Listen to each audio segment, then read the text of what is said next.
What's up, everybody? Welcome back to Corvette Weekly. Welcome back to the show where we discuss everything and anything Corvette. Tonight, we're going to be talking a lot about the Bash. We're going to be kind of unpacking what happened at the Bash 2026 because, believe it or not, it has come and gone. It is now in the books. We are done with the Bash for the year, unfortunately. It is a good time every year, but here we are. All good things have to come to an end, I guess. So we're going to be talking a lot about what happened there, some of the news that we heard there that hasn't been discussed that I know of thus far. Some new happenings around the Grand Sport, the ZR1X, and a couple other things, just basically unpacking that entire event. So if you guys were there, I think you'll agree with me that it was a great time. It pretty much always is. Every year seems like it gets better and better. But yeah, we're going to talk all about it. But let's jump into the sponsors of tonight, because if you guys have been following the lives for the month of April, we have the sponsor tonight is, of course, Forge Light, and they're going to give a $3,000 gift certificate, another one, to the winner of tonight for $3,000 off of their magnesium wheels, and also a $1,000 gift certificate off of their forged aluminum wheels. So if you guys have been watching the lives for the month of April, you already know the routine here. It's going to be $10 to get you an entry. $50 or more gets you double entries. If you want to take a big chance to win, guys, at this point, the heavy hitters are out because you can only win once. Jay Brazelton is out. Charles Samaha is out. And those are the guys that donate big. So if you want to get in on this, now is your time. Now is your chance to throw some money at this thing and possibly win a seriously large amount of money off of wheels. So again, you can only win once, but it is a lot of money. $3,000 off magnesium wheels, $1,000 off of forged aluminum wheels. All right, so we already got our first donation here. Let me check this out. Right off the bat, Jason, wasting no time. He's in for 20 entries on the mag wheels. So very cool. Jason, thank you. We're going to go with, I'm going to start writing this down now. So Jason is in for mag wheels. He's in for 20 entries. We also got David in for David, DBM Racing. He's not even on tonight, and he is still jumping in, supporting the channel. You got to love it. So he is in for 20 entries as well. So guys, if David can jump in on this, and he's not even on the live, well, not on the live video, at least he's in the chat here, but if he can do it, you guys should probably be doing it too, because there's a lot to potentially win here, like I said. So anyway, the other sponsor of tonight's video is, of course, NCM Insurance. If you guys watched my video from the Bash, I actually got to meet up with Adam Boca and get his word on this whole thing, because you guys have heard it from me 100 times. Why not hear it from Adam too? So he's on the most recent video, the last day at the Bash, and really kind of it was eye-opening, because like I said, you've heard it from me a million times, but you're hearing it from the actual source. It was nice. Either way, guys, if you do go to get a quote from NCM Insurance, which I suggest you do, like I said, even if you are super pleased and super happy with your current insurance company, it might not be a bad idea to go ahead and check out NCM Insurance's website, just because they might save you some money. And if they don't end up saving you any money, you're doing a great thing by helping out the channel here, because on step number 3, it's going to ask you, where did you hear about us? And if you would type in there HPO26, it helps out the channel, as well as possibly saving you a ton of money on your car insurance. There's no obligations here. So if you go to ncminsurance.com and just click on get a quote, fill that out real quick. There's no hits to your credit, or it doesn't cost you anything. It's completely free. Worst case scenario, you might find that you save some money on car insurance, and it's a really good, awesome people kind of environment. I mean, everybody there is always super nice, super helpful, and they're car guys and car girls. So really nice to see. Check them out, because NCM Insurance, depending on your state, you can also get a discount if you have a solar performance throttle controller, depending on, other discounts you may have as well. But it's worth asking about and checking out to see if it saves you some money.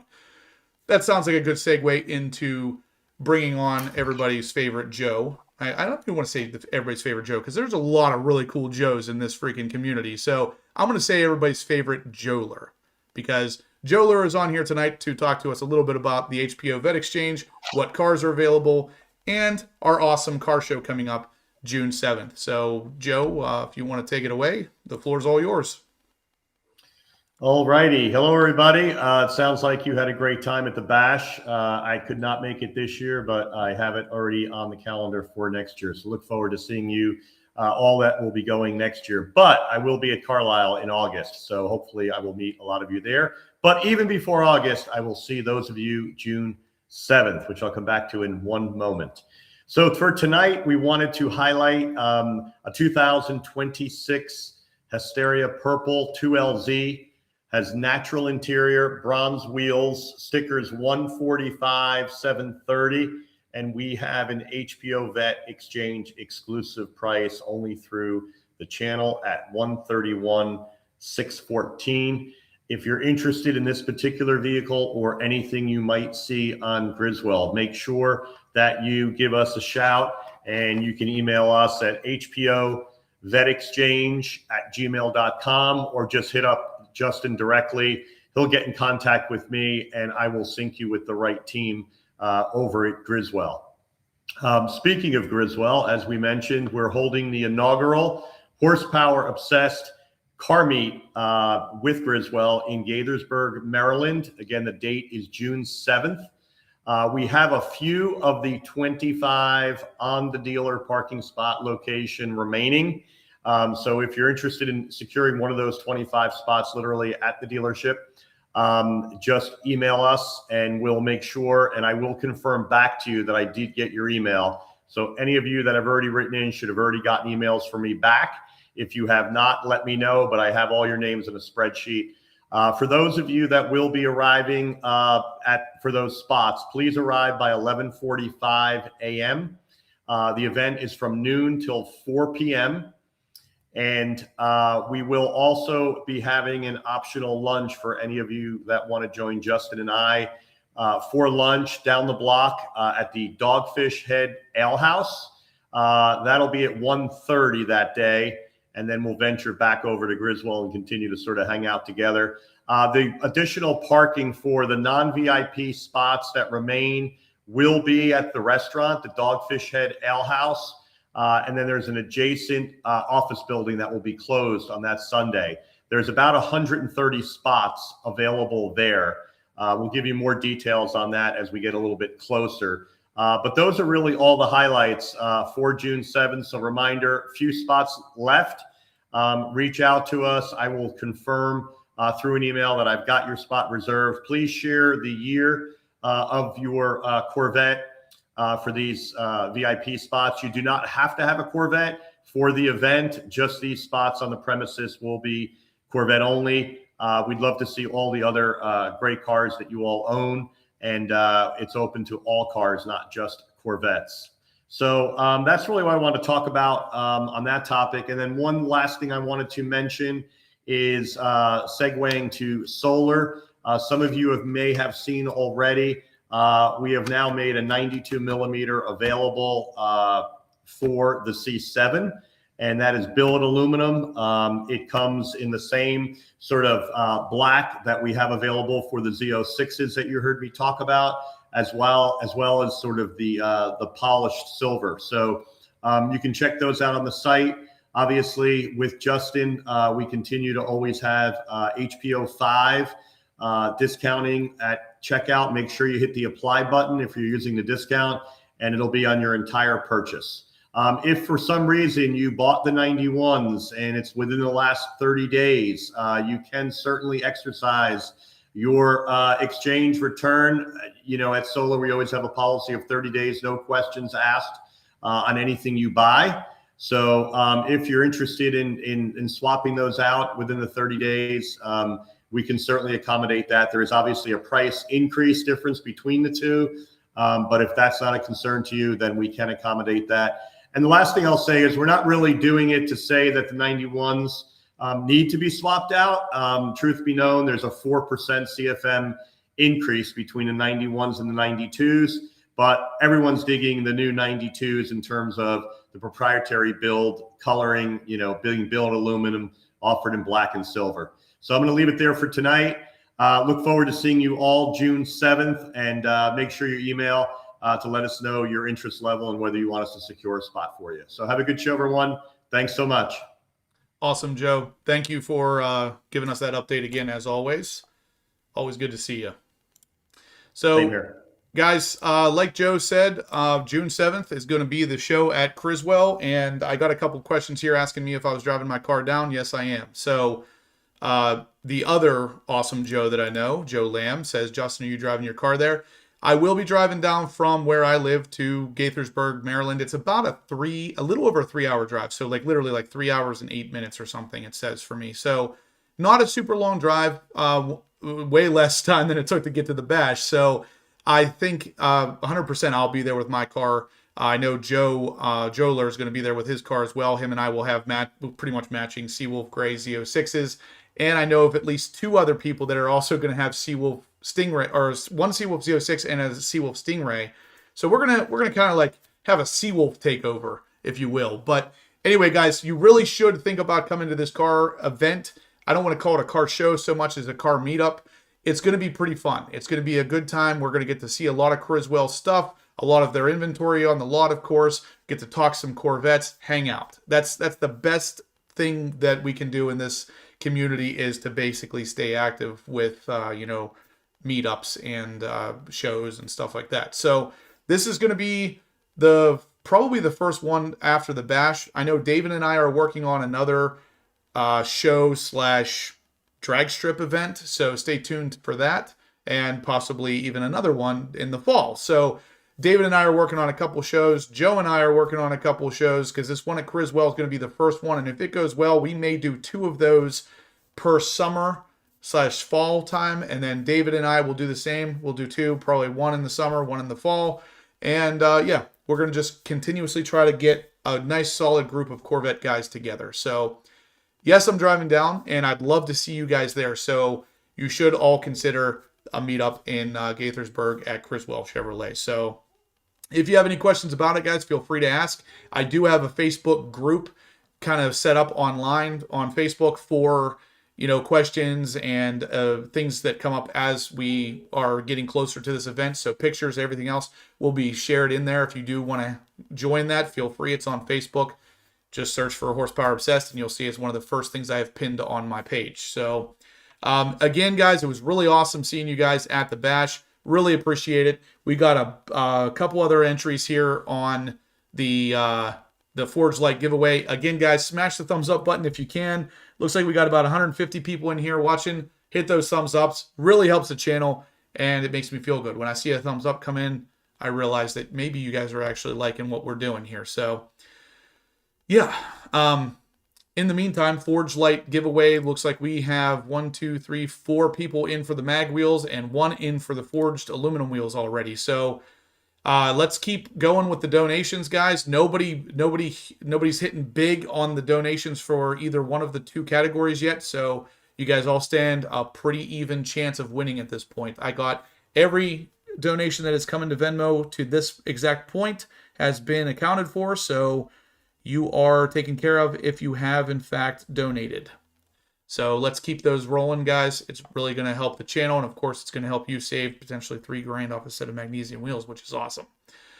Anyway, if you guys haven't seen the website before, I'm going to take you over to the Forge Light Wheels website. This is the MG01 wheel that is the same wheel that I have on my car. If you were at the bash and you saw my car sitting there, this is the wheel I have on my car. So if you're interested in making your car look similar, the same, or having just a really cool set, a nice stance on your car, this is the wheel.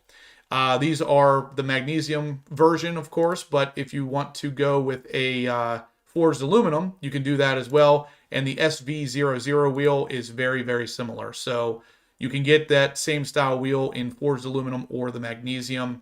And either way, you can save money on it with the giveaway tonight. So definitely awesome stuff there, guys. I, of course, am a huge fan, I don't know, I guess fan. I'm just a huge fan of the Forge Light wheels in general. They really do they're really one of the best quality wheels I've seen. Plus, they fit this car so well. They really take the car to the next level. It really looks like a supercar with the appropriate fitting wheels. But anyway, guys, let's talk a little bit about the Bash. If you guys weren't at the Bash, there's a lot to discuss here because there was information discussed about the Grand Sport that we hadn't really heard before, or it wasn't confirmed, we should say, because a lot of the stuff that we've talked about in the past has been rumors or leaks. Now, some of those GM guys at the Bash actually confirmed some of this stuff. KP asks if I will lower my car. My car is already lowered. With lowering the car and getting a set of wheels that fit offset wise, they fit perfectly. It really makes the whole thing just look a million times better. So yeah, I would highly recommend a set of wheels and lowering the Z06, especially if you do those two things, it will completely change the look of your car. Wheeler O'Haro, this is a fantastic question, and this is one that I actually addressed myself because, as you guys know, I own a detail shop. But he says, received my inventory today. Anyone know if it makes sense to PPF the bubble shield? I would say it always makes sense to PPF things, but I will also tell you that most detail shops will look at that bubble and say, I'm not PPFing that because it's really going to be difficult. Even my shop was like, nah, that's going to take way too much time. Unfortunately, we can't do it. Now, what you could do is small sections of it. I thought about doing just the top part that's kind of flat on the top of the bubble, but for the areas that actually bubble out, it's going to be really hard to PPF that.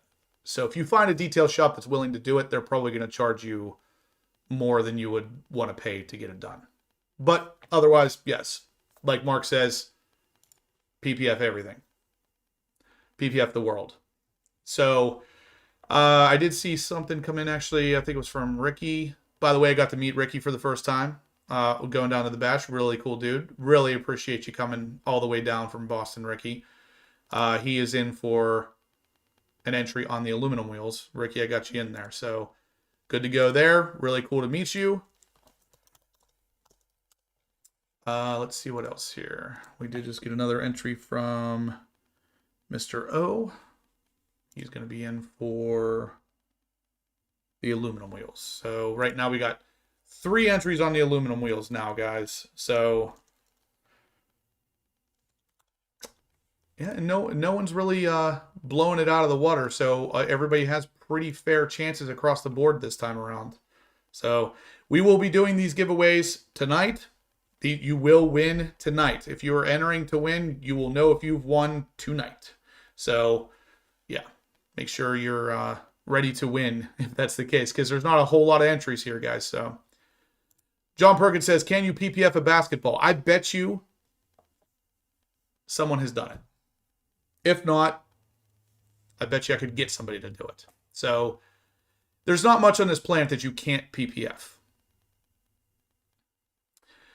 Hot Rod Todd says it's plastic, easy to buff out any scratches that occur anyway. So actually, Todd, unless you know this for sure, and I would be very interested in hearing it if you do know, have you actually buffed out scratches on that plastic? Because I have not been able to get a guarantee on what kind of plastic that is. I don't know if it's basically plexiglass, acrylic, or something special that maybe buffing's not a great idea. If you know for sure, if you've actually hit that with a buffer and taken scratches out, I would really like to hear that. So let me know if you've done that.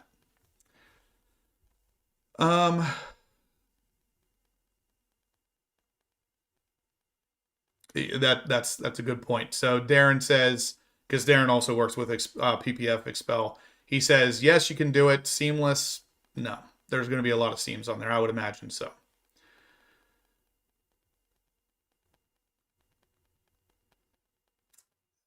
Jay Brazelton, what's up? How you doing? So let's see where we're at. We're at 150 people watching, 60 thumbs ups. Guys, come on, let's rock those thumbs up. Let's get to 100 by 8 o'clock. That's 9 minutes to get 40 more thumbs ups. Easily done. Let's do it. Smash those thumbs ups, guys. It really helps the channel a lot. Bill says, not really need PPF on the bubble shield on inventory, mostly due to the heat generated from the engine compartment. The other is it's covered by the trunk and simple spray cleaner is sufficient. I don't know, Bill. That bubble scratches just by looking at it. So I personally, the very first thing I did after I installed mine on my black Z06 was ask if I could get it PPF'd, and it's not going to be easy to PPF that thing, is what I was told. So Ricky says he's probably the first person from New England to drive down to the bash. As much as I appreciate you making that long drive, I doubt that you're the first one to do that. Some of these guys, they're serious about this stuff. They come from all over the world. So I wouldn't be surprised if we've had people drive further than that. ZR1 Mark says he saw a black toilet PPF'd. I don't even doubt it. I do not. I don't doubt that. Todd says he wouldn't use a power buffer, just hand with plastic polish. Okay. Have you done that, though, Todd? I'm just curious, because theoretically saying it and actually doing it are two different things. So if you've done it, I would really like to know if even hand polishing, if that would take scratches out.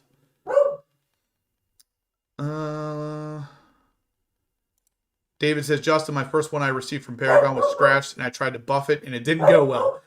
That's what I'm worried about, because depending on the kind of plastic it is, it may not buff out correctly. So, yeah.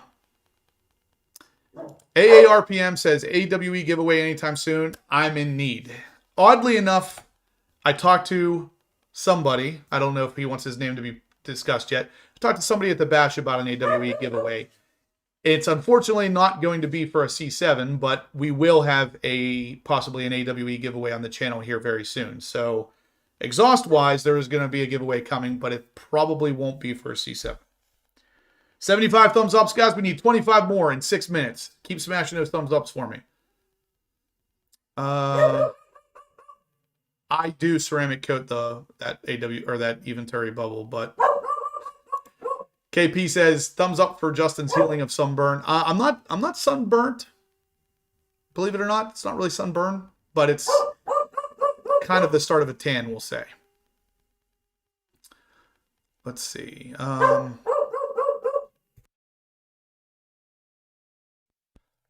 Dog's going crazy. PPF toilet paper. That might be the first thing you can't PPF. Darren says polycarbonate, that's probably what it is sensitive to polishing, can do more damage than the scratches. With proper material and technique, scratches can be diminished but not removed completely. I bet that's probably what it is. I knew whenever I looked it up, there was a couple different versions of what it could be, and odds are good. The one that can't be polished is the one that it is. So, yeah. Wind burned. There you go. After my drive in the ZR1X, definitely wind burned. We're going to talk about that tonight too, guys, because I've gotten a lot of questions about that.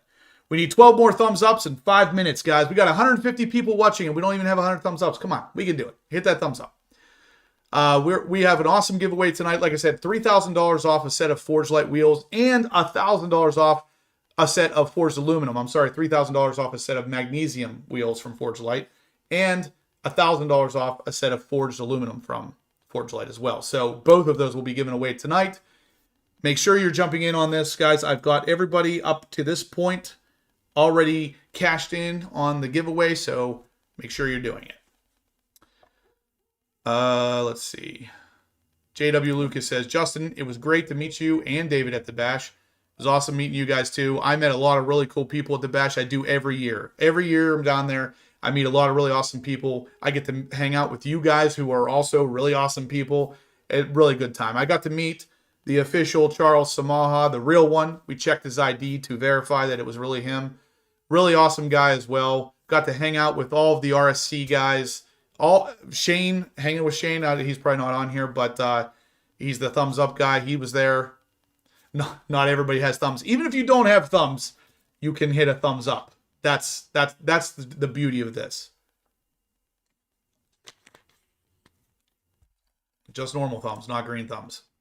90 thumbs ups. All right, guys. See, I knew you could do it. I knew it. You guys are awesome. It's one of these things. Look at all those thumbs. You can't ignore that amount of thumbs.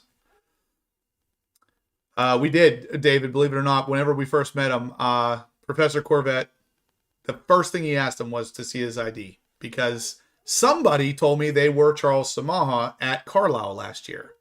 And whenever I got on here right after that Carlisle show and started talking about that, Charles was like, no, I wasn't at Carlisle. And I was like, what are the odds that there's another Charles Samaha in the Corvette world? I feel like that's not very likely. So yeah. Shane is an awesome dude. He's one of the best. Yeah, Dan, we definitely missed you there. Between Dan and Bill, we missed both of you guys there for sure. I know you guys have been there the last couple years, and it was tough to not have you there this time. Bill Thompson says, Justin, what is the name of the phone holder, and do they have a 2026? Yes, so it's ProClip, and you can actually use my discount code. It's HPO10. We'll get you a discount on it, and they do have it for the 26 as well as the 25s and earlier. That's the one I use, obviously. Totally agree. David says the ZR1X doesn't even make sense that you can just buy it. It doesn't. It feels like you should have to have like a racing license basically to buy that car. Let's see. Yeah, we missed Coco as well. Let's see. We got any more entries here?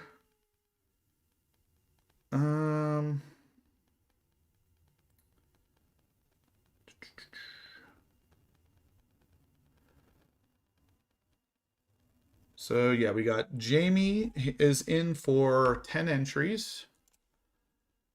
That'd be cool. That'd be cool to see you get some wheels, Jamie. He wants the aluminum. So Jamie's in for 10 on the aluminum.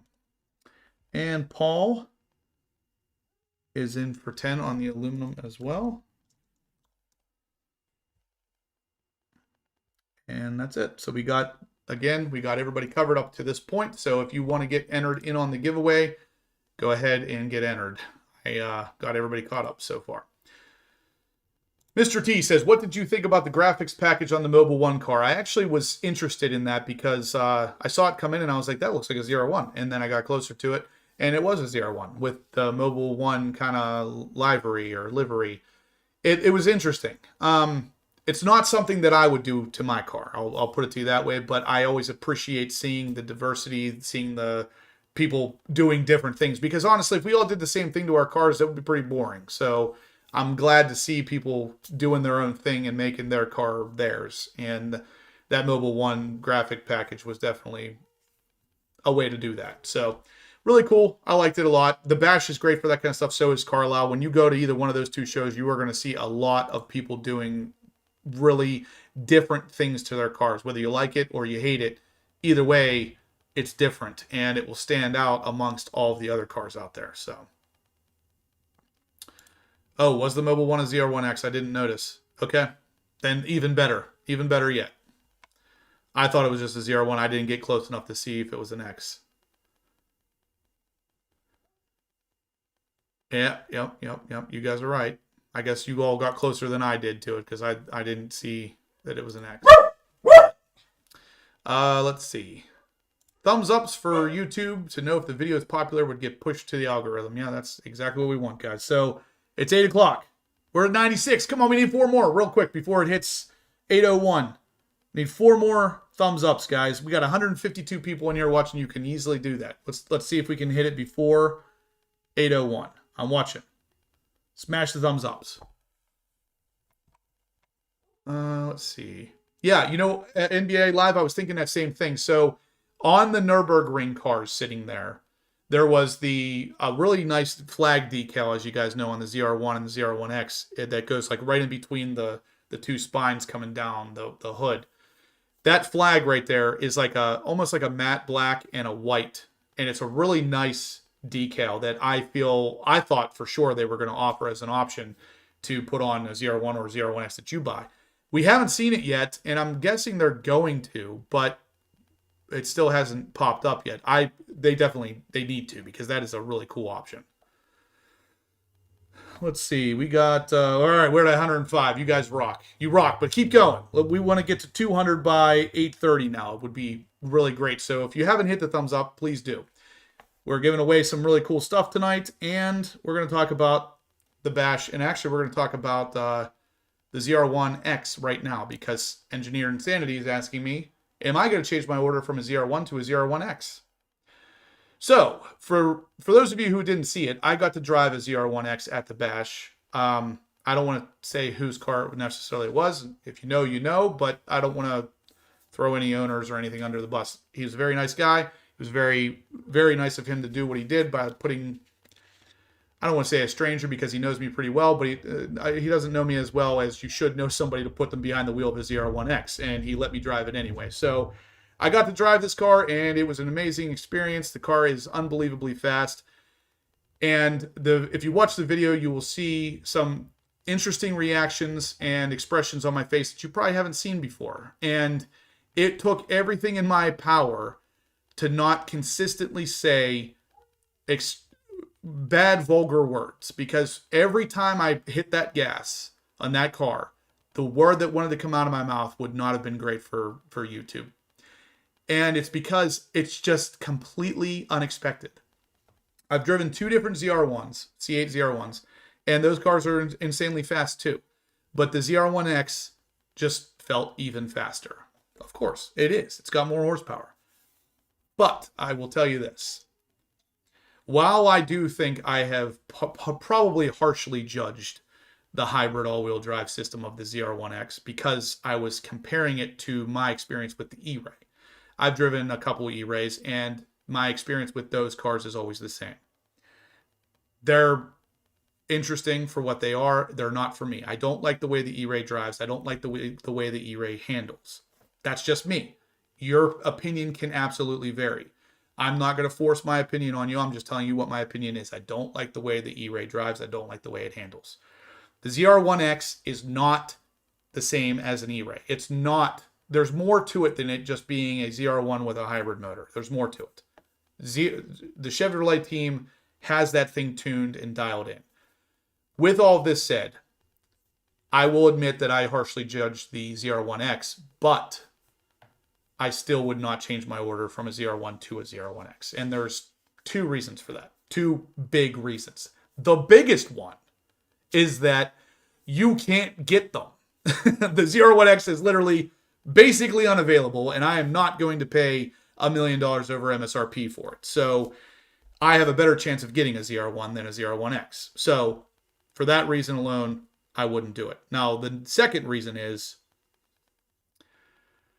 I'm going to catch a lot of crap for this. I know it. I still don't love the all-wheel drive system on that car.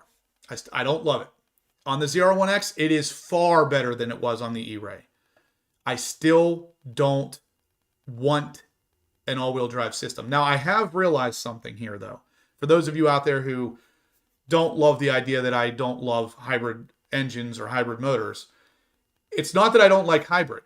I don't like the all-wheel drive hybrid of this car. I think if they put a hybrid motor in between the actual engine and the transmission or on the rear wheels, the way that some like Acura NSX does something like that, if they did that, I feel that would be a really good way of delivering power to that car on top of an actual internal combustion engine powered power plant.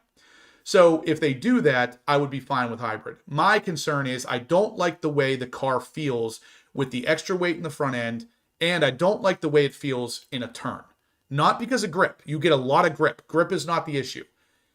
It pushes into turns, and while it will pull out of the turn better than a rear-wheel drive car, I don't like the way it feels going into a turn. That has been my concern from the very beginning. Now, it is much more amplified, in my opinion, on an E-Ray. The ZR1X has it much more dialed in. But the biggest reason I wouldn't change the order, like I said, is because you can't get it. The ZR1X is going to remain a very low production car, and you're going to spend a lot of money on trying to get one. So I've driven both a ZR1 and a ZR1X now. I would still stick with the ZR1, mostly because you have a better chance of getting one, first off. And second, I don't like the idea of those front hybrid all-wheel drive wheels for track purposes. I'm not really a huge track goer. I go to the track maybe once or twice a year, if that. But still, it's just, I don't like the way it feels. It's again, my opinion, but there it is. Now, this is one other thing I did want to talk about tonight. Hot Rod Todd says he talked to Josh Holder, and it didn't sound like there was much chance of us seeing a Z06X. Now, I talked to Todd at the bash. Obviously, he was there about this because some of the points that Josh Holder made are the exact same points that I've talked to you guys about in previous live videos. I really don't see a reason for the Z06X for a couple reasons. The big reasons, I mean, are number one, if we saw a Z06X, the starting price point as of right now for a Z06 is about 120. If you make a Z06X, you're going to be adding roughly 20 to 25 grand to that starting price, because if you look at the Grand Sport, it's about the Grand Sport and the Grand Sport X start about 15 to 20 grand above each other. The Grand Sport X is a little bit more. So let's just round down to 15 grand. So you're going to add 15 grand to that, 135 plus some of your options. It starts to push really heavily into ZR1 territory. Does that make sense? Josh Holder didn't think so either. So that was his first argument, was it makes the price pushes too close to the ZR1. Okay.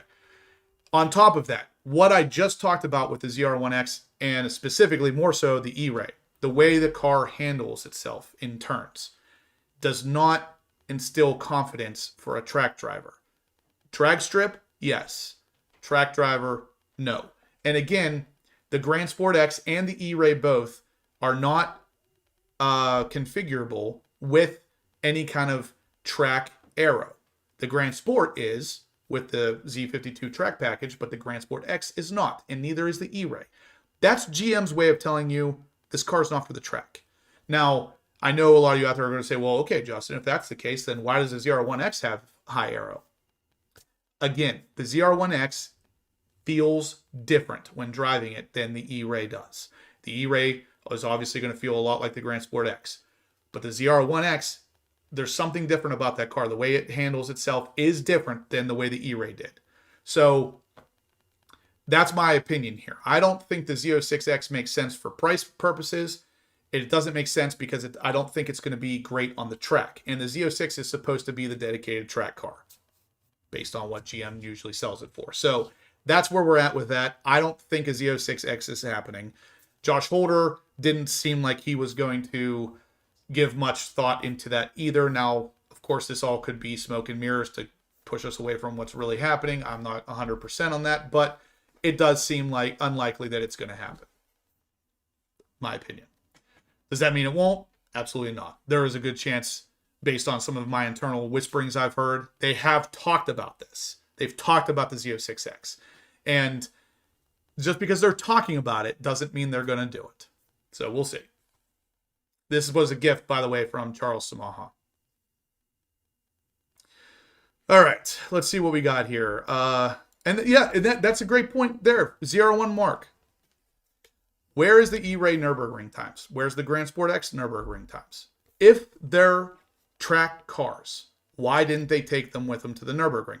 Now, I don't know. I can't think off the top of my head of anybody who has an E-Ray who is demanding that it's a track car, so I'm not going to say that that's necessarily what the case is here, but GM advertises the car very clearly as not a track car. The Z06 is, the E-Ray is not. No, that doesn't mean you can't drive it on the track. It just means it's not a dedicated track car the way the Z06 is. They're right. It was an Amber drive-by. She's here. Hi, everybody. Ricky says you're forgetting the ZR1 got a 15K price increase, so the price will still be far up. Yes, except for the fact that by the time the Z06X exists, that will also get a price increase. So the price is then not that far off. It's still too close is ultimately what it comes down to.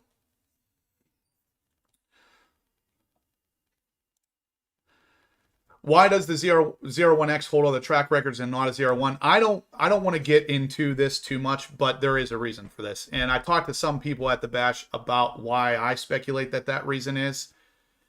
And I hate to split hairs here, and I hate to be that conspiracy guy, but I think GM is purposely doing it to make sure that the top dog ZR1 is always the one that has those records, where I'll put it out there again. I firmly believe the ZR1, the C8 ZR1 is faster around the Nurburgring than the C8 ZR1X. 100%.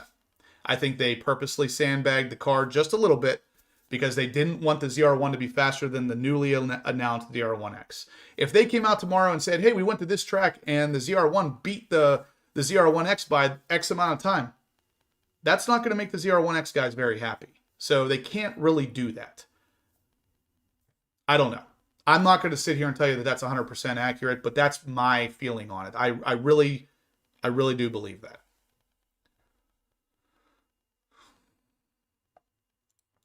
Yeah, Shadow Strider, the higher costing car, is supposed to be the best. And it's not that it's not. Trust me, the ZR1X is a freaking just an absolute monster. But that's not to say that the ZR1's not. Like, they're both insanely good cars. The ZR1X is going to give you that bump in horsepower, and in a straight line especially, that thing is going to be the dominating factor. But that kind of stuff adds weight. It adds difficulty in turns, to some degree at least. And I think that just the weight problem alone is going to cost enough time at a track as big as the Nurburgring. I don't want to get too much into this because this is just my opinion. I have no proof to back this up. So it's just my opinion.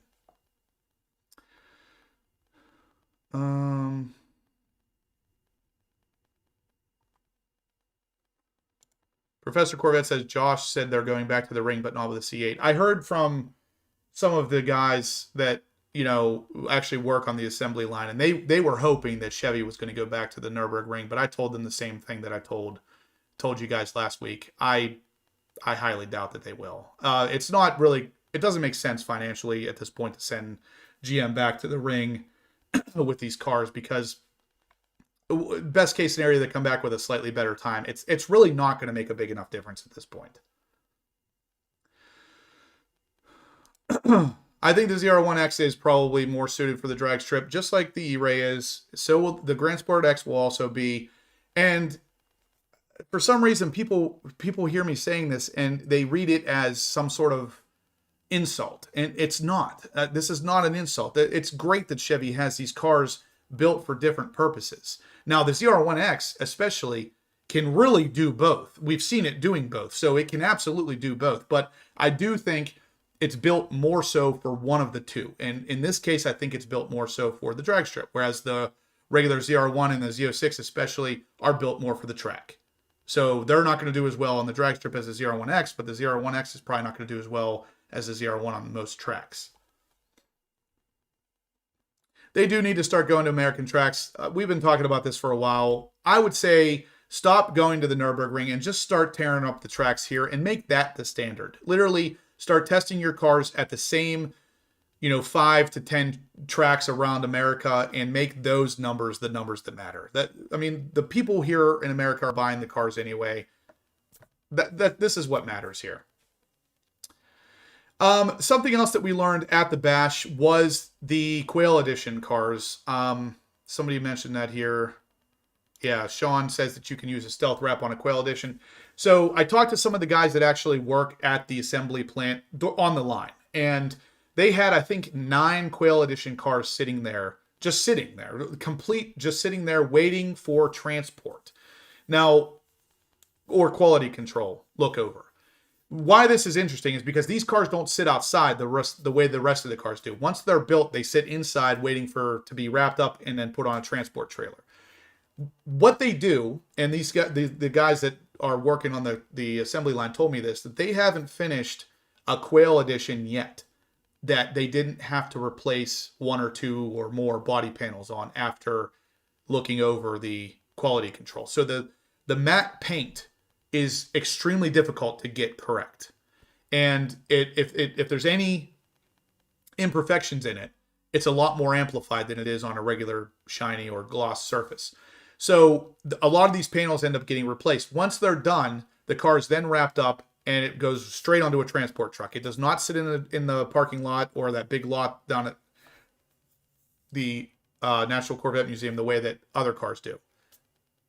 So interesting fact there, because if it sits outside, water spots, all this stuff will stain that finish. So if you were somehow lucky enough to get a Quail Edition car, make sure you get a stealth wrap on it. That means expel PPF with a stealth finish will keep that matte look to it. Make sure you get that done. Yeah, so Alcon brakes, just so you know, Alcon brakes are standard on a ZR1X. There's a reason for that.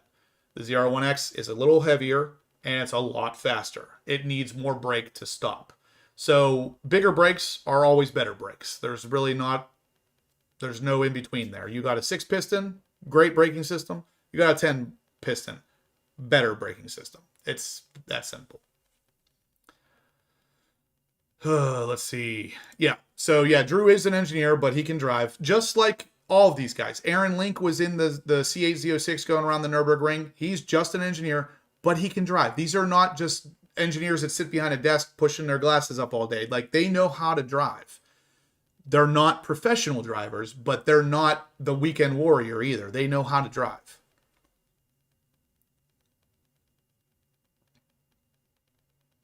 Yeah. CR1 Mark says his ZR1 sat for 2 months before it shipped.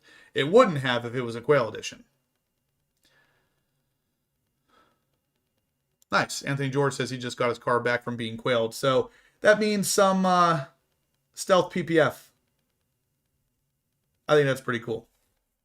So let's see where we're at with the giveaway here, guys. We got John Perkins is in for 10 entries on forged aluminum wheels. So, all right, John, I got you on the list. Again, guys, these both of these coupons will be given away tonight. So make sure you get entered because these are getting given away tonight. So anyway, guys, let's see what else we got here. Nobody that I know of got a ride in a Grand Sport. Yeah, NBA Live says they can drive, but they're 9 to 10 seconds slower on the ring compared to pro drivers. That's probably pretty close to accurate. I would say, I've said since the very beginning, the C8 Z06 is a sub 7-minute car. And if you put a professional driver in there, odds are good he's going to hit right under 7 minutes. That also means that the ZR1 and ZR1X are close to 6-minute, 30-second cars. This is probably fact, but we'll never know at this point, unfortunately. What's up, Larry? Larry Anthony's in the house. How you doing? Yeah, so David said the engineers said that GM purposely did not hire pro drivers because of the fact they wanted to do it all in-house. The stickers on the side proving that was their goal. So they had the Nurburgring cars at the bash, the ZR1X, the ZR1, and the Z06. And all of them said, designed by Chevrolet, built by Chevrolet, and driven by Chevrolet. And that's a pretty cool slogan to have. I'll be honest with you. That's right off the bat, I think that's really awesome that they literally did all of it. The design, the building, the racing, all of it's done by in-house Chevrolet personnel. That's cool.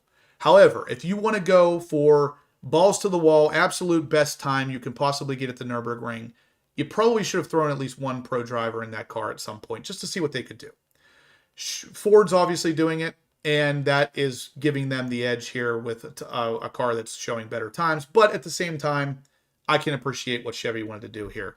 I think it's pretty cool either way. And it's for the most part, we kind of know there are some seconds left on the table here. So if you have either one of those 3 cars I just mentioned, you can rest easy that they're pretty good cars. It's that simple.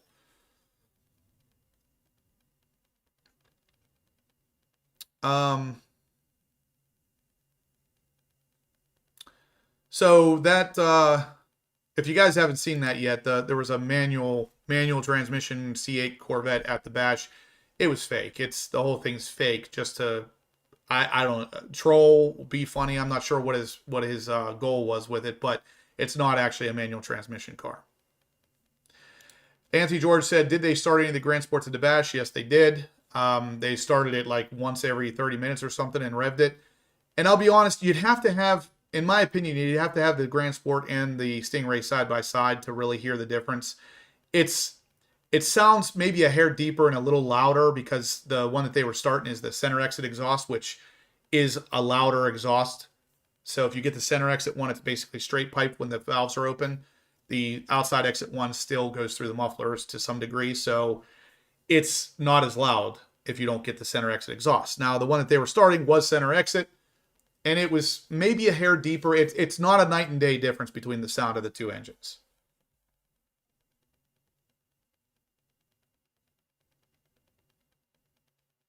Texas Clay says that his friend got the stealth wrap Justin mentioned. We put stealth wrap on Brooks from Drag Time's car down at the Florida shop and basically turned his blade silver into a Quail edition. It's pretty nice. It was almost enough to convince me to get silver because I'm not a silver kind of guy, but with that stealth film, it looks pretty good.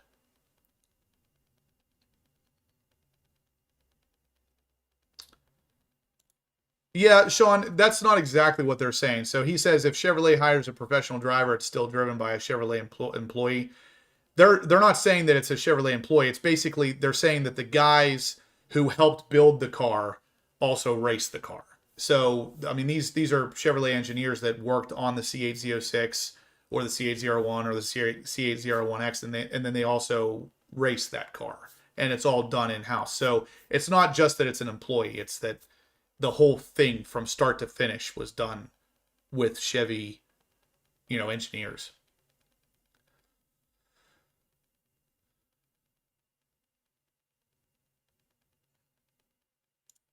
Clark asks, hey, Justin, would a portion of you admit that the ZR1X is a little too much for the street? 150%.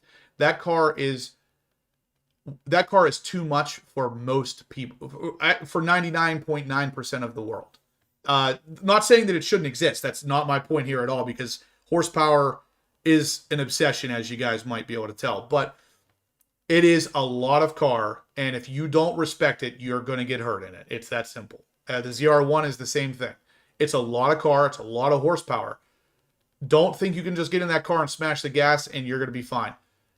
However, if you respect it, it is going to be an absolute blast to have that car. So it probably is too much for the street, but that doesn't mean that you shouldn't have it on the street. It just means that some people shouldn't. Hopefully that makes sense. Professor Corvette says there's a discussion that the C9 will bring back the manual transmission and cassette deck. I have actually heard that it's going to be an 8-track and a manual transmission. That's just what I heard. Yeah, the ZR1 is too much as well. I mean, it's for most people. I'm going to say for most people, because there are people out there like myself who appreciate horsepower, and last thing I would ever want to see is someone in the position that could limit how much horsepower production cars can have. I never want to see that happen. So I'm never going to tell you that these cars shouldn't have this amount of horsepower, but some people should not be allowed to buy them. And honestly, the ZR1 and the ZR1X, I would be okay to see them make you go to Ron Fellows Performance Driving School before you buy the car. If it's over 1,000 horsepower, you should have to do that before you can buy the car.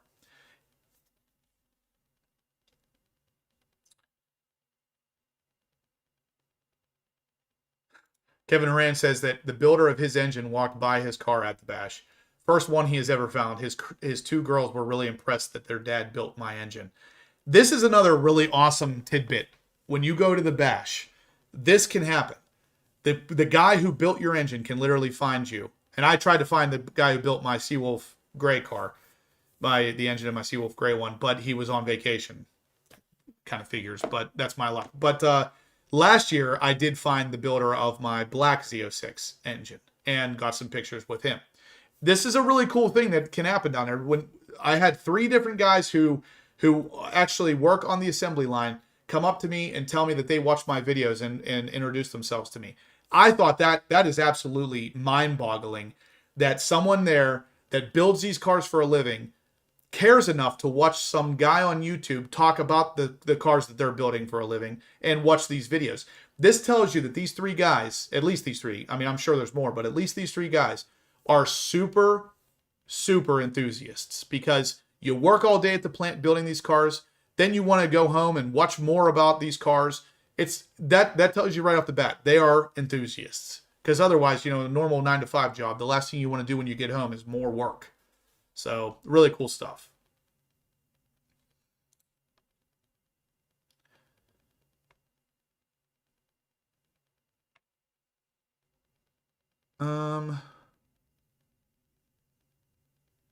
Huh. LMBC6 Brian says, I bought my solar throttle controller today from your video on it from a year ago, literally today. That's awesome. This is one of the beautiful things about YouTube is that once you put a video out, it's there forever. It never goes away unless I decide to delete it. And sometimes, people don't necessarily see that video in the first day or two. And I love that this kind of thing can happen because the solar throttle controller is one of those items that I really believe in. The ported throttle bodies, I really believe in them. And I believe in them enough that coming very soon, there's going to be some testing that I'm going to show you that you should be believing in as well. But anyway, neither here nor there. Really good products. Really awesome that the right people are seeing them. I'm happy to help you out, C6 Brian. I'm glad that you saw that.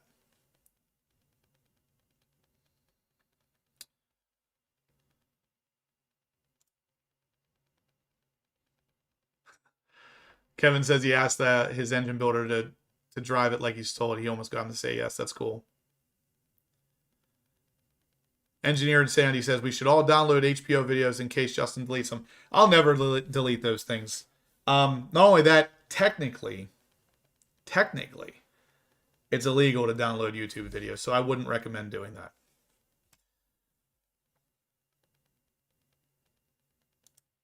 Texas Clay, that's a good point. He says his wife sat in the ZR1X and she wants one, not for the horsepower, but rather the exclusivity. And that's a good point because you're getting more of an exclusiveness out of that car than you will with any other car in the lineup currently because of the fact that they're making so few of them. So great point. I like that a lot. That's a forward way of thinking about this stuff. If you can afford it, that sounds like a good reason to buy it. Now, I will counter that argument, Clay, by saying my C7 ZR1 is kind of the same. It's pretty exclusive. And because of that, I often don't drive it as much as I should because of in the back of my head, every time you drive it, it's devaluing it. Every time you drive it, there's a chance of wrecking or something that would obviously, now make it not worth anything. Stuff like that. That doesn't happen in my head when I drive my C8 Z06. So those things kind of hurt. I can appreciate both sides of the argument here, but just so you know, there are two sides to it.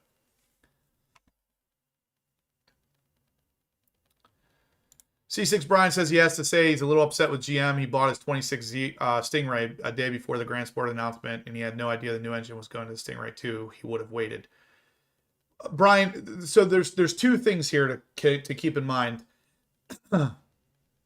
Things are always changing. GM's never going to be able to stand still. So they have to constantly evolve everything. But with that said, you didn't buy a car that is massively worse.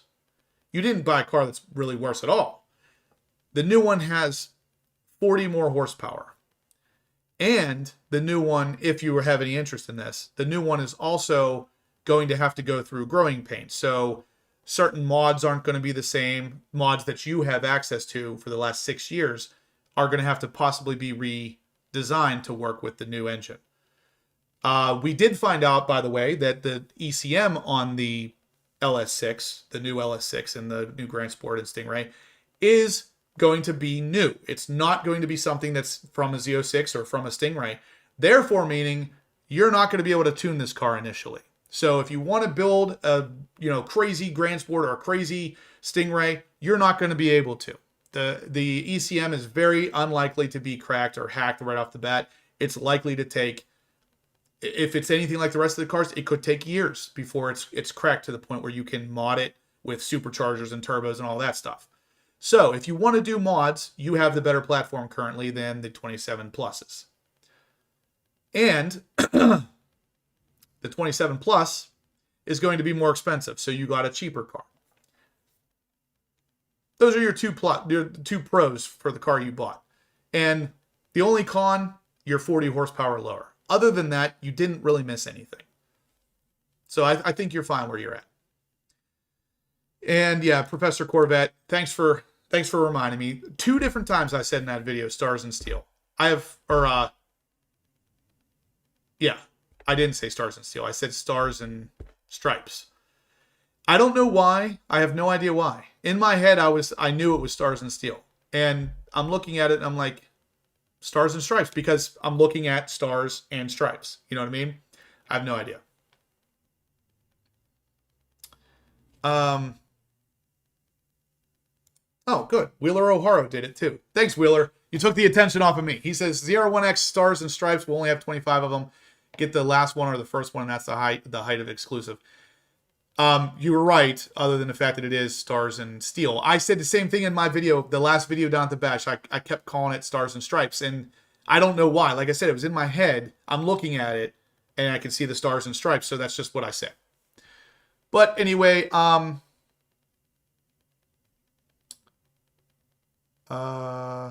that's the other thing. So, Joler, thanks for reminding me. The other thing we learned. So, the LS6 is going to have cylinder deactivation. 100%, it will have cylinder deactivation. It will go to V4 mode just like the current Stingray does.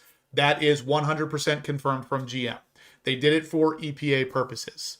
But they also confirmed no start-stop button in the 2027 Stingray or Grand Sport.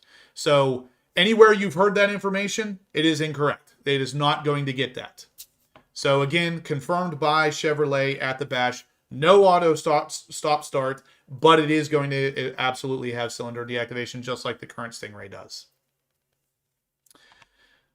Yeah, guys, let's hit the thumbs up. David is always on point with this. I appreciate it. Yeah, I like that. Sean says, stars and steel, as in stealing 10K. It really is, because I like the package. I think it looks good. But let's be honest. It's a couple vinyl pieces. It's not worth 10K.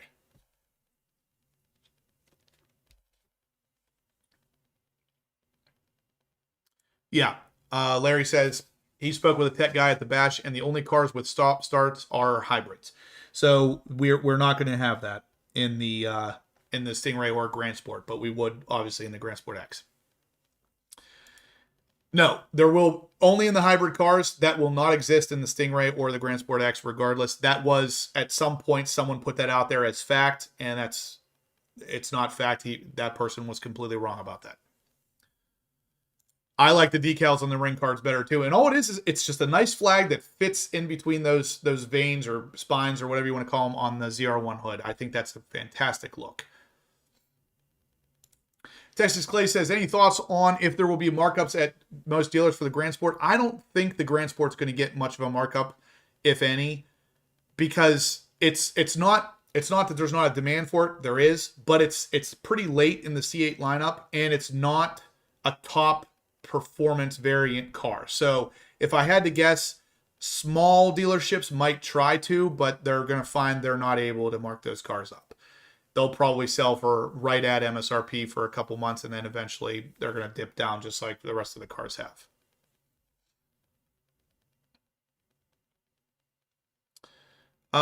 Okay, so one other thing I wanted to put out there real quick is, of course, the HPO Bash Takeover. All of the t-shirts and everybody. We got a nice picture here of everybody wearing the t-shirts, throwing up the foam fingers. Check that out, guys. We had over 20 people wearing the HPO shirts for this picture, and there was multiple people that couldn't be in this picture because they were either at the track or doing something else or weren't able to make it to the bash. So I have, I think, 15 shirts that I still have to mail out from people that didn't make it to the bash. So we could have had probably close to 40 people wearing these shirts if everybody had been able to make it. This is awesome. You guys are great. I appreciate all the support, of course. And I mean, we got to recognize Clay here with his special made white long long sleeve t-shirt here. So even though he had it custom made, he still had the HPO Bash setup on the front. I think that's great. You guys are all awesome. I really appreciate the support here. And this picture is an embodiment of the support and the great times that we have at the bash. I mean, everything there, it screams NCM Bash. So really good stuff, guys. Really appreciate it. But I felt like I had to show this picture because it's It's fantastic. And yeah, unfortunately, Joe Lamb was one that wasn't in this picture. You would know if he was in this picture because he'd be the really, really tall guy standing in there somewhere. But unfortunately, he was at the track, so we didn't get him in the photo. But really, really great stuff regardless. Dan says it's a nice looking group. It really was. And yeah, Aaron was at the track, so he missed the photo as well. But again, you guys are awesome. I had to throw that out there. Had to get a photo. We have 2 years of this now. Hopefully, it just keeps getting bigger and better as we go. We had the HPO foam fingers and umbrellas. Believe it or not, guys, I sold every single umbrella. I think I had 3 left, and I'm keeping 2 of them for myself. So it's like I think I have 1 left to sell. That's pretty impressive. Those umbrellas went quick, and it didn't rain. It didn't rain. So making the umbrellas did not force rain, and that's awesome by itself. Yeah, we probably should have thrown up some umbrellas too, but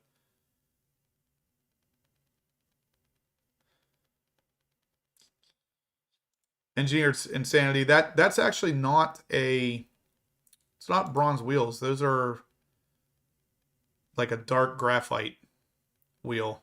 That's RSC's car. Professor says he is the 3rd one from the left. Yep, that's him.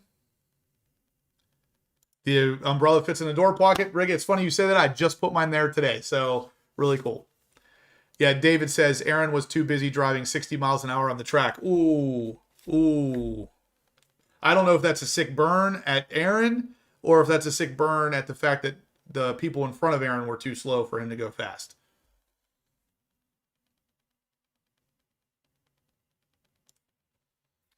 Dan, the last umbrella will be yours. I will bring it to Carlisle if you'd like to buy it there. I'm going to have to talk to Joe about grabbing some more of these. I had no idea that they would sell as well as they did. So if you guys are interested in the umbrella, I still have them on my website. If you buy them for the price listed, they will be delivered at either the Bash, obviously past, or Corvettes at Carlisle. I'm not going to ship them.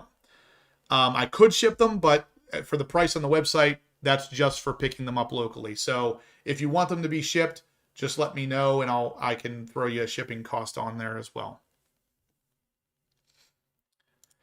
Aaron says he did actually hit 105 on the straight one time. Yeah, it wasn't his fault. The people from a lot of the track time over there I heard was kind of limited to because of slower people on the track. But yeah, Joe, let's do some more umbrellas for Carlisle. I don't know how can we, maybe we can invert the colors, make them black with red logos. I don't know. Let's talk after the live here. And Jay wants a white shirt too. So we'll have to make 2 white shirts this time. And actually for Corvettes at Carlisle, it's probably a good idea to have white shirts because it's always really hot there. I usually don't like white, but I would wear like gray or something lighter as well. Professor Corvette says, and this is a great segue into our next topic. He says, heard some discussion at the NCM Bash that the HPO might be future Hall of Fame inductee. I doubt that very much, but hey, there we go. Seawolf Gray umbrellas. Joe, that's a fantastic idea. I like it. Sean says, bring some umbrellas to the car meetup. That's a good idea too. So Joe, we're going to probably need some for the June 7th meet. And Joe, actually, if you can make that, if you want to drive in together, we could probably meet up somewhere in Pittsburgh and ride down together if you'd like to do that. Let me know. I think that'd be pretty cool. But guys, the Hall of Fame inductees, I wanted to throw this out there really quick too, because I have spent a lot of time with Kirk Benyon, and he is one of the inductees this year. So Kirk and Harlan Charles, both inductees at 2026 Hall of Fame for the National Corvette Museum. This is really awesome. Kirk is a really great guy. I haven't gotten really a chance to meet Harlan Charles, but I spent a lot of time with Kirk. We actually had dinner with him 2 nights that we were at the Bash. The final night, I got to talk to him a lot more than I have in the past, and he is just like I'm sure Harlan is, a wealth of knowledge of the things that Chevy has done in the past and how they built the car and what they did to test it. hearing some of the stories that he has to tell is just fantastic. So really, really great guys. And I mean, they both obviously made it to the Hall of Fame. So that's really awesome to see that. They will have their pictures permanently put up in the Corvette Museum and everything. And it's really an awesome thing. So congrats to both of those guys. I highly doubt they watch my stuff, but if they do, congratulations. You guys are awesome. You deserved it. But that is something else that happened at the bash, of course, and just wanted to mention it. Now, one other thing, since we did, yeah, definitely nice to see them getting recognized. Joey Cuts, if you want to ride down together too, let me know. We'll leave June 7th. We'll probably leave around 8 a.m. if I had to guess. Let's see, 8, 9, 10, maybe even 7:30 in the morning. So if you wanted to meet somewhere around that time, we can do that and then just ride down together. I'd like to be there by about 11 at the latest. Steve Robertson says, did it rain? No. So believe it or not, the umbrellas, I knew the umbrellas were either going to force it to rain or hold off the rain. And obviously we had a 50-50 chance, but it seemed like it held off the rain. It did not rain at the event. The Friday, it rained at exactly 5 o'clock. So the show was already over. Then it started raining. Let's see. Kirk is a huge pleasure to talk to. He's really, really a nice guy. Wealth of knowledge. Really good stuff. Steve says, can you talk about the pitch gray car? I sure can. So, let me see. I'm trying to see if I have any pictures of it. I don't think I took a picture, but it was in my video.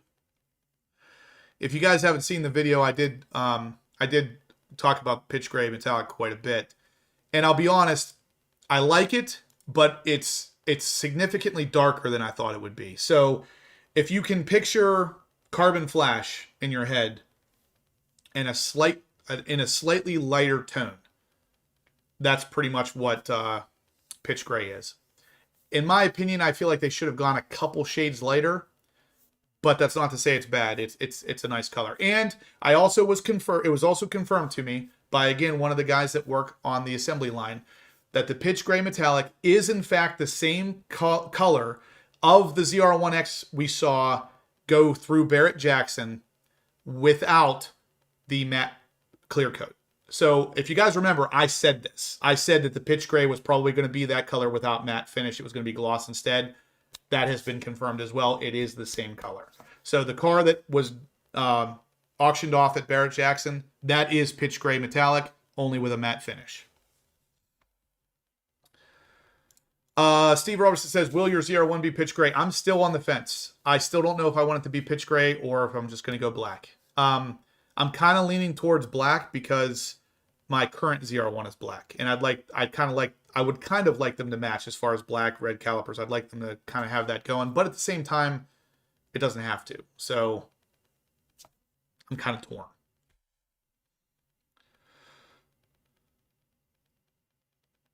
That's interesting. Hot Rod Todd says he saw pitch gray at night and he was surprised it looked somewhat light at night. I would imagine the metallic flake would probably maybe make it look a little lighter. That's interesting. Charles says black. Of course he does, because he basically has a very close twin to my black Z06 that I had. His car, when he first pulled in, I saw it from a distance and didn't realize it was a convertible at first. It looked exactly like my 23 black Z06 I had. So, and you make me miss that car, by the way. Every time I saw your car sitting in the hotel parking lot, I was like, man, that's nice.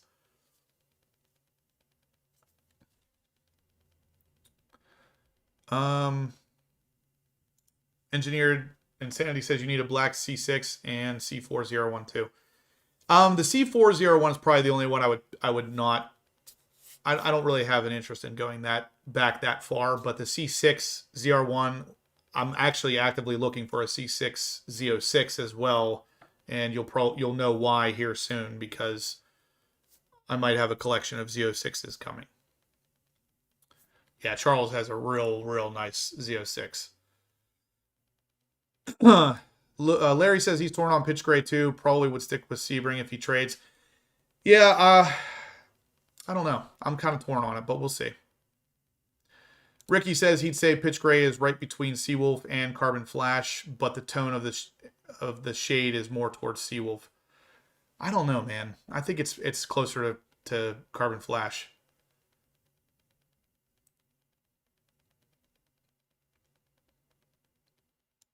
If you have a 750 horsepower Fiero, I definitely want to see that. So yes, bring it. Anyway, guys, the other thing real quick we want to talk about here. First off, let's smash those thumbs ups button. We got 170 people watching, 139 thumbs ups. Let's get those thumbs ups going. It doesn't look like we got anybody else to donate for the giveaway. If you want to win $3,000 off of a set of magnesium wheels, you can do it tonight. $10 is an entry, $50 or more is double entries. Or you can choose to get $1,000 off of forged wheels from Forged Light, forged aluminum wheels, that is. So there's 2 different winners tonight, and you can choose which one you want to win. So, yeah, there's that. So get in on this, guys. Tonight it will be given away tonight, so don't wait. Jay Brazelton says to go with black. I like it. As we get closer to that time, guys, I'm going to put out a poll here, because last time I put out a poll, I was asking if I should do a gloss PPF or stealth PPF on my black Z06 that I had, and gloss won by 2 votes. So when that happens, I'll put out another poll and see where you guys want to be as far as color goes. Because if I got pitch gray, I would, just like Aaron says, I would 100% put stealth on it. And if I get black, I might still put stealth on it, but we'll see. Well, I'm gonna leave it up to the poll.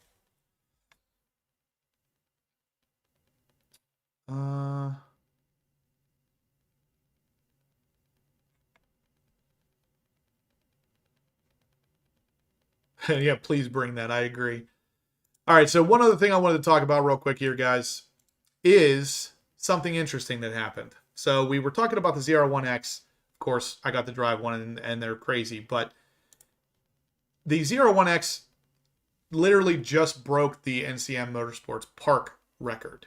Now, why this is interesting, aside from the fact that it's just an incredibly fast car, is this picture here. One of the members actually noted this picture of the car going around the ring, or around the track. Something looks different about it.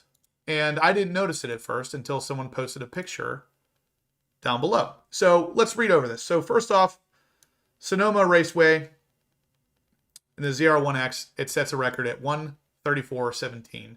And at the NCM Motorsports Park at 2:02.11. Now, obviously these are incredibly fast times, because the prior record holder was, of course, the Corvette ZR1. It doesn't say if that was a C8 ZR1 or a C7, but it was at 1:34.94. So it beat it by, I don't know, 0.8 of a second-ish. And then the prior record holder for NCM Motorsports was a McLaren Senna, driven by a professional driver. Professional. So this is not one of those things where it's like, well, if a professional was driving the ZR1X, blah, blah, blah, blah. No, this already was a professional in the McLaren Senna, which is an extremely fast car, extremely expensive car, and the ZR1X beat it. So this is all good. But where things get really interesting is when we go down here a little bit further, somebody starts bringing up the fact that that wing looks weird. And here's what the wing looks like on the builder. But here's what it looks like when it was on the track. Look at that wing right there. Look at how angled down that is. So my thoughts immediately go to, is this thing active? Is it an active wing? And this actually happened at dinner, and I asked Kirk about it. And he said, no, it's not an active wing. And I said, can they adjust it? No, there's no adjustability. So how's it sitting like that? This is where I'm kind of bothered by this, because there's really only one thing they could have done, and that is literally stick shims under it to make it angled further forward for more downforce. If that's the case, that's odd, because Why would they do that? Because you can't do that unless there was actually physical adjustability in the wing. I don't know. I'm still not sure what it really is doing here. So again, there's some more pictures later where here we can actually see side by side what the car looks like on the builder, what the wing looks like on the builder, and what the wing looked like on the track. You can clearly see that is angled much further down. And when it's angled further down like that, it's going to create more downforce. But this isn't an option you can buy. So what's going on? Why is that wing like that? I don't have an answer for it, unfortunately, but it does look to me like it's been, some sort of shims or something put in the back to lift the whole wing up and forward more. That's what it looks like to me. Either way, I don't want to take away from how awesome the car is, but that is interesting. And it's interesting that we don't have an answer to this. It's interesting that they didn't say that they did anything to that wing, because they obviously did. Professor Corvette says to tilt your head and then it looks straight. Something's afloat. I agree. It's not a wing on a wing. It's very clearly the angle is showing kind of through the wing, just like the one on the top is to some degree. But it's a slightly different angle of the car, sure, but there's not enough of a difference of angle here that wing would be that much more downward facing. So I don't know. Something's weird. I don't even want to comment on anything factually here, because it just looks to me like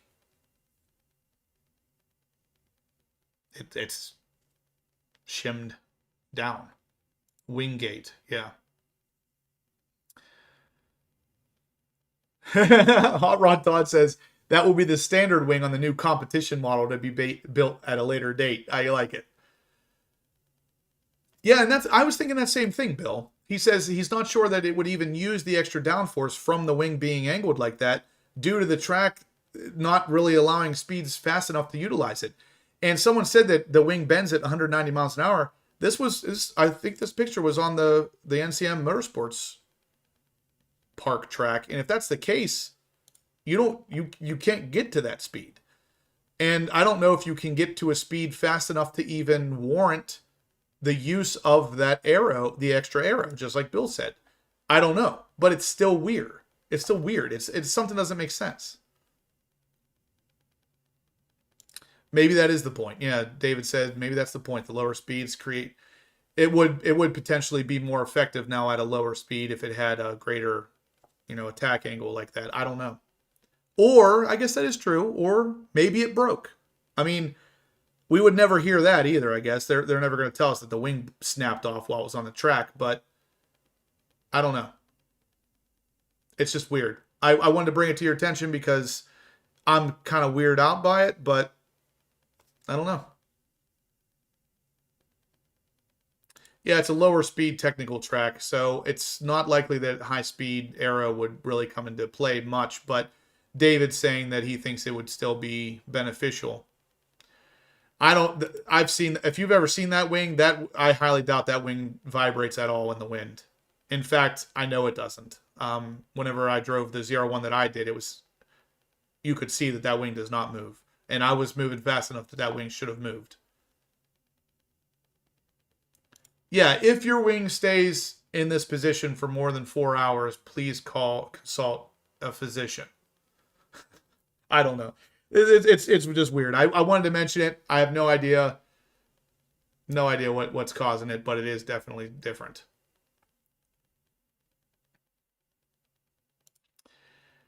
TD047 says you can see a different color on the risers where the wing mounts to them. I don't see anything. Oh, you know what? You can. I can actually see two bolts that look like they're holding that wing onto the risers. Let me see if I can zoom in on this. That's interesting, because if that's the case, then this is even less legit. Can you see those bolts there? There's very clearly 2 bolts holding that wing onto the risers. So if there's bolts there, then that means that wing is adjustable, and the wing you get is not. That's not good. I don't like that. I don't like that they would do something like that, because that means that is getting a better track time than you could ever possibly get, because you don't have that same option. That looks like 2 bolts to me. Something's different there for sure. That's interesting. All right, I don't know. Those pictures clearly show bolts. That's not on the final wing. That wing is one. There's no exposed bolts on that wing from factory. So whatever that is not stock. Well, there you have it. Whatever it is they're doing at these tracks might not be legit.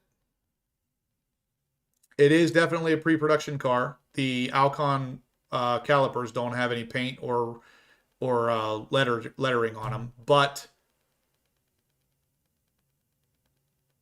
it shouldn't be. It shouldn't have an adjustable wing if we don't.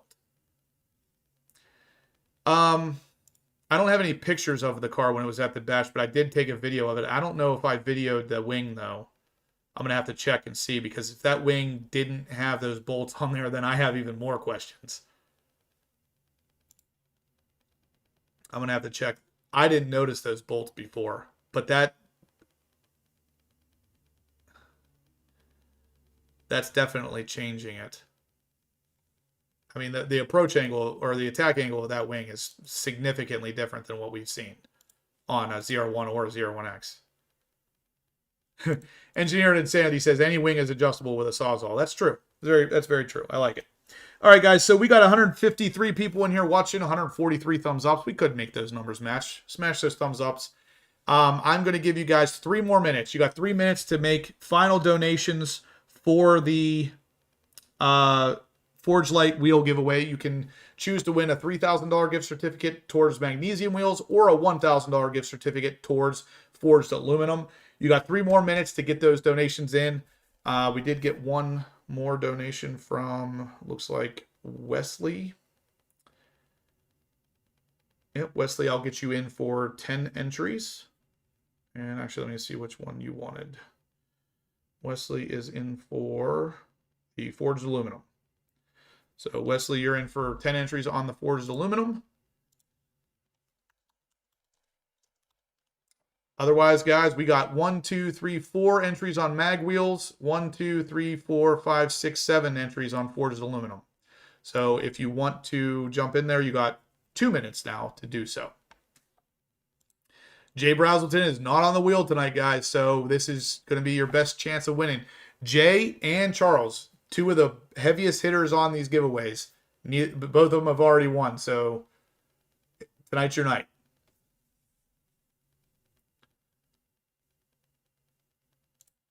David says that Drew said that he wasn't 100% on that lap. He was there when he put the sticker on the car, and he said there's more time in it for sure. I don't doubt that in the slightest. That ZR1X is going to go. It's going to have a lot of time in it for sure. Hot Rod Todd says it was not like that at the museum. I don't think it was either. I feel like I would have noticed that wing sitting that aggressively. I'm going to say it wasn't like that, and that's interesting, because that means whatever it is, they took it off. Almost as if they're trying to hide it. I don't like that. GM is doing the if you can't beat them, join them. This is the first time I've ever seen anything like this where they're potentially changing something. Now, if the only argument I would have is if they start to offer something or sell an accessory that is official from GM that somehow goes on between the wing and the risers that allows you to adjust it. If they do that, this is a different story. But as of right now, that wing is not adjustable from factory. So what are we looking at here? And if they're running on these tracks and breaking these records and stuff, and they're doing it with a wing that's not available to the public, that it seems disingenuous. 9 mixes on the spin, says Engineered Insanity. Thank you for just throwing it out there so we don't have to wait at the end here. All right, guys, you got 20 seconds. If you want to get in on the giveaway here, I'm going to start adding them to the wheel.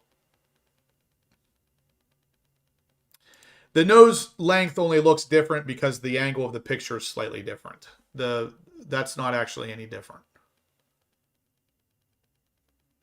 Larry said that he ate lunch on a bench behind that car on Thursday and he didn't notice anything abnormal.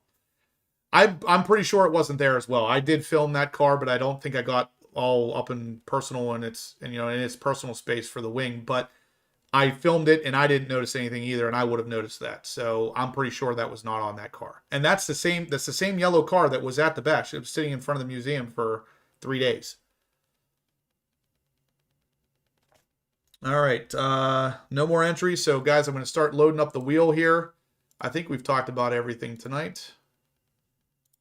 Yeah, we did. So I'm going to load up the wheel.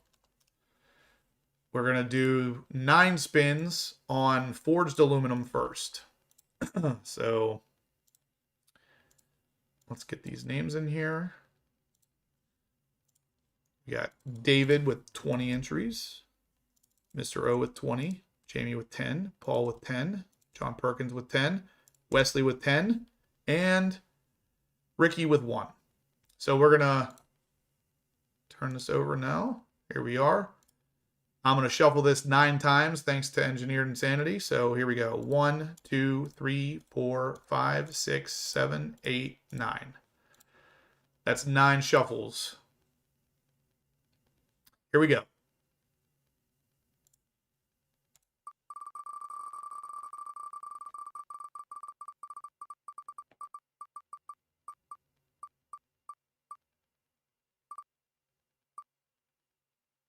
Oh.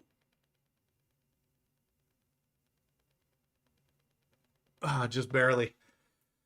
All right, David. DBM Racing wins the forged aluminum $1,000 gift certificate. So, David, I'd have you send me your information, but I probably already have it, so I'll send it over to Josh. And that's good for obviously the forged aluminum, $1,000 off. Congratulations, David. Let's see. So next is the magnesium wheels. We only have 4 entries on this one, so let's see what we got. I'm going to put them in here now. How many spins should we have on the forged aluminum, or the magnesium ones, guys? Somebody give me... Our employees eligible. I like it. I wish I had enough money to pay David to be my employee.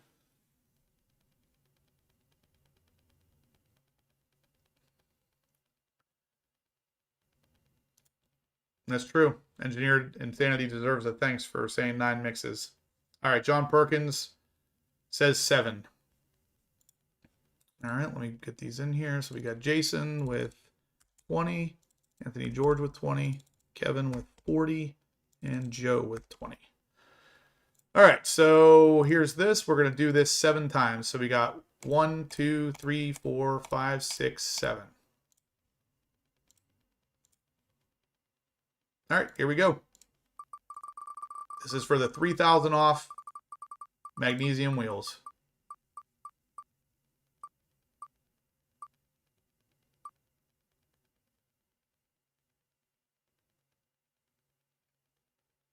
All right, looks like Kevin Reynolds. All right, Kevin, congratulations.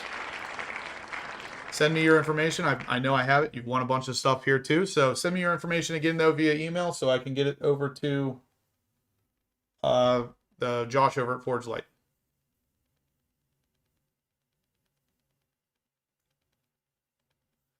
Yep, congrats, everybody. Thank you all for the support as always. You guys are awesome. David, send me a text. Kevin, actually, you have my number too, so you guys can both send me a text with your information. I'll forward that over to Josh, and then you guys are good to go. Thank you. As always, guys, thumbs ups if you could. Looks like we hit a pretty good number, but can always do more. Thumbs ups. See you the same time, same place next Monday night, where you can choose to win 1,000 or 3,000 off one last time. So if you haven't entered up to this point, Next week will be your last chance. Either way, we'll see you then. Until then, stay obsessed.